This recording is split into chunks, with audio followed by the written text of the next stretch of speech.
Assalamualaikum warahmatullahi wabarakatuh. Pada tanggal 16 bulan 3 2020, Majelis Ulama Indonesia mengeluarkan fatwa tentang penyelenggaraan ibadah dalam situasi terjadi wabah COVID-19.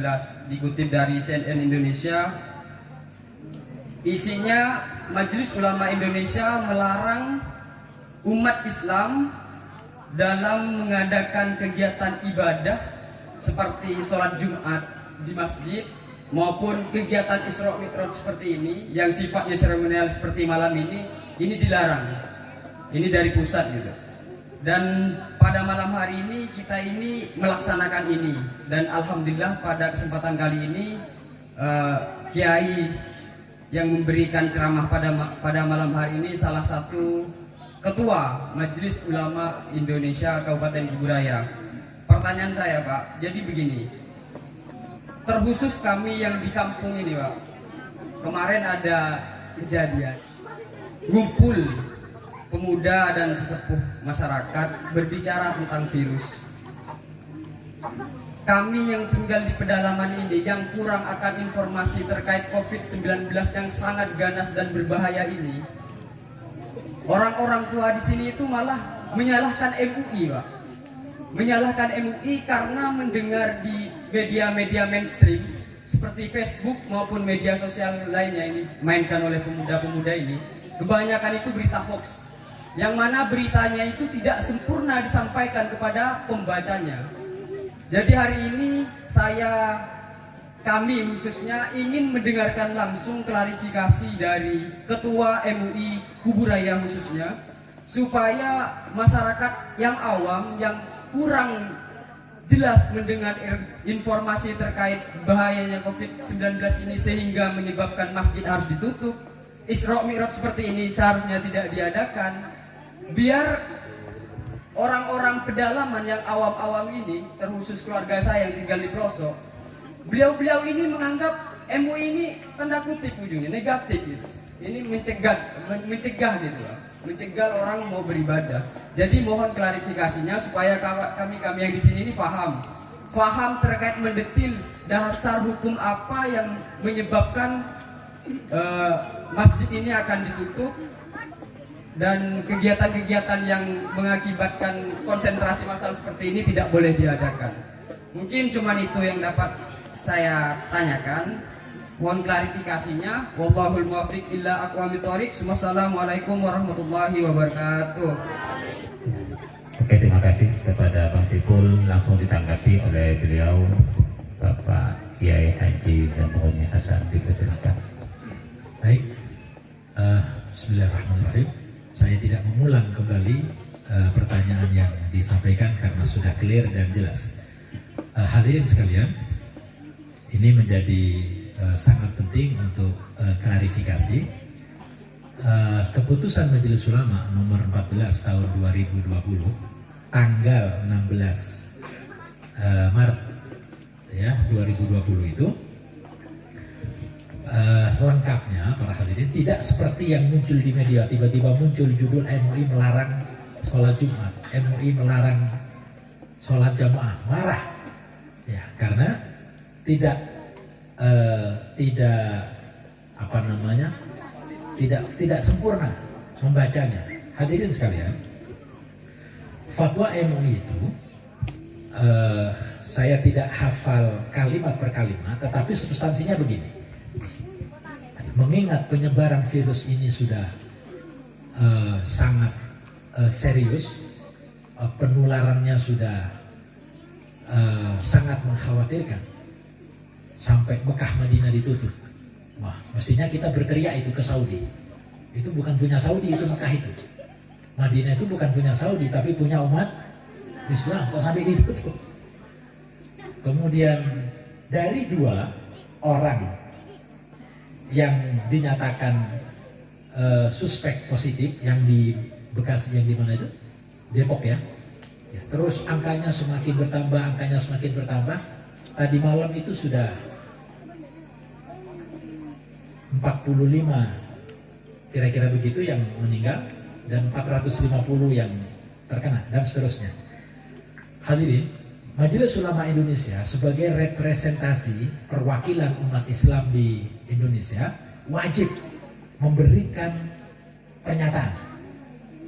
Isinya, bagi orang yang sudah dinyatakan positif corona, dia tidak boleh datang ke masjid, bahkan haram. Jelas ya? Bagi yang kena dinyatakan positif, maka dia haram datang Jumat, haram dia datang ke masjid. Karena apa? Membahayakan orang lain. Baik, satu. Bagi orang yang tidak terkena, ya tidak ada pernyataan tidak positif, ya,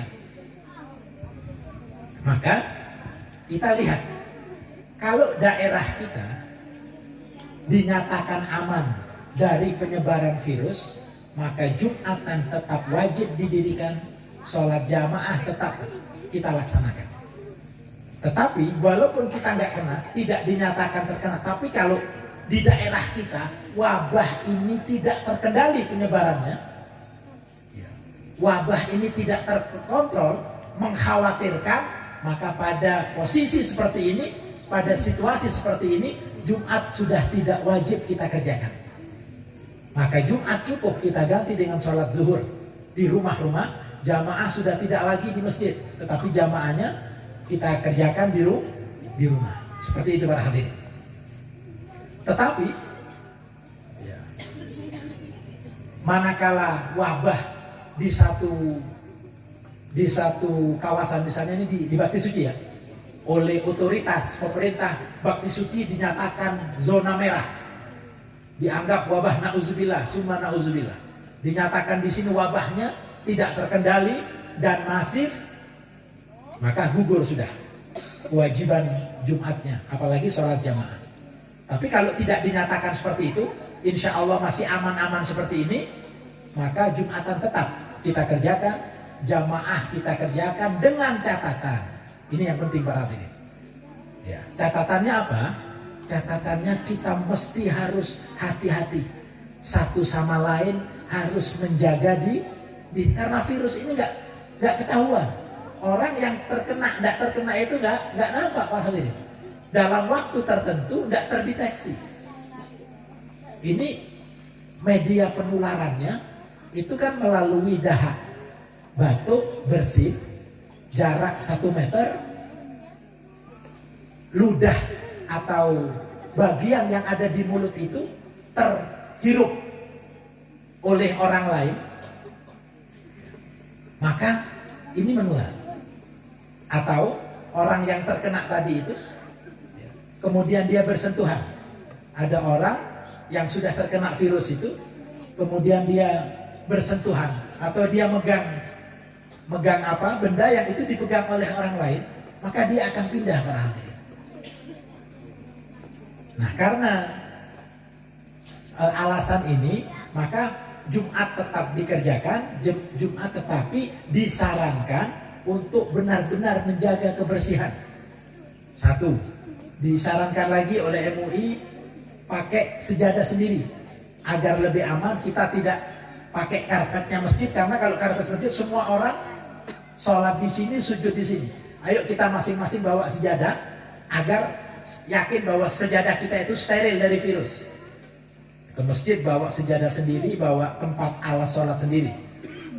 Kemudian untuk sementara masjid-masjid yang biasa berjabatan tangan setelah sholat, untuk sementara ini diistirahatkan dulu. Jadi tidak usah jabat tangan, karena penyebarannya melalui media jabatan tangan itu yang kita tidak tahu. Jadi seperti ini, seperti itu lengkapnya fatwa itu. Nanti kebetulan subhanallah ya, saya tidak diberitahu kalau akan ada dialog seperti ini, tetapi di tas saya bawa itu fatwanya. Mungkin Johari bisa dibantu diambilkan. Di tas hitam saya itu saya bawa. Saya memang memanfaatkan majelis ceramah-ceramah ini untuk menyampaikan fatwa itu para hadirin. Ya. Nah, hadirin yang saya muliakan, oleh karena itu saking khawatirnya pemerintah untuk meminimalisir penyebaran itu, sampai acara seperti ini itu dianjurkan untuk tidak dilaksanakan. Saya tanggal 28, 29 itu ada undangan di Melawi, di Sintang, para hadirin. Tadi kira-kira jam 9 sudah resmi saya batalkan, karena dalam rangka ikut taat himbauan pemerintah. Nah, kebetulan ini saya bawa. Ini nanti saya tinggal. Ini bunyi fatwa lengkapnya. Hadirin, kenapa kok sampai diambil keputusan seperti itu?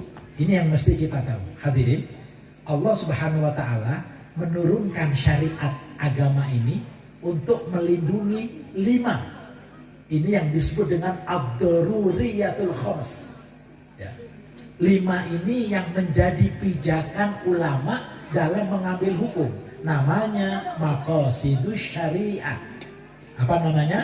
Maqasidus syariah. Kita kalau yang belajar fikih yang tingkatnya agak tinggi, kita nanti ketemu dengan maqasidus syariah ini.